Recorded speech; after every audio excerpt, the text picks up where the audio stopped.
সুজির পিঠে বানানোর জন্য প্রথমেই নিয়ে নিলাম 1 বাটি সুজি। এবার সুজিটা একটু নেড়ে নিতে হবে। তারপর যে বাটির সুজি নিয়েছিলাম সেই বাটির মাপে 2 বাটি জল নিলাম। এবার এটা একটা ডো বানিয়ে নিতে হবে। সুজি যতক্ষণ ঠান্ডা হচ্ছে আমি পুরটা বানিয়ে নিই।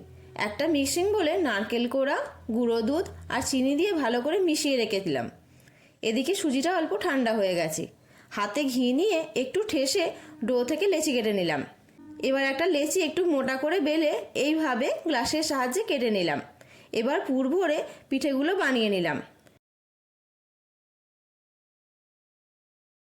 তারপর চামচে করে একটু ডিজাইন করে দিলাম। আপনারা চাইলে অন্য ডিজাইনও করতে পারেন। এবার তেল গরম করে একে একে সব পিঠেগুলো ভেজে তুলে নিলাম।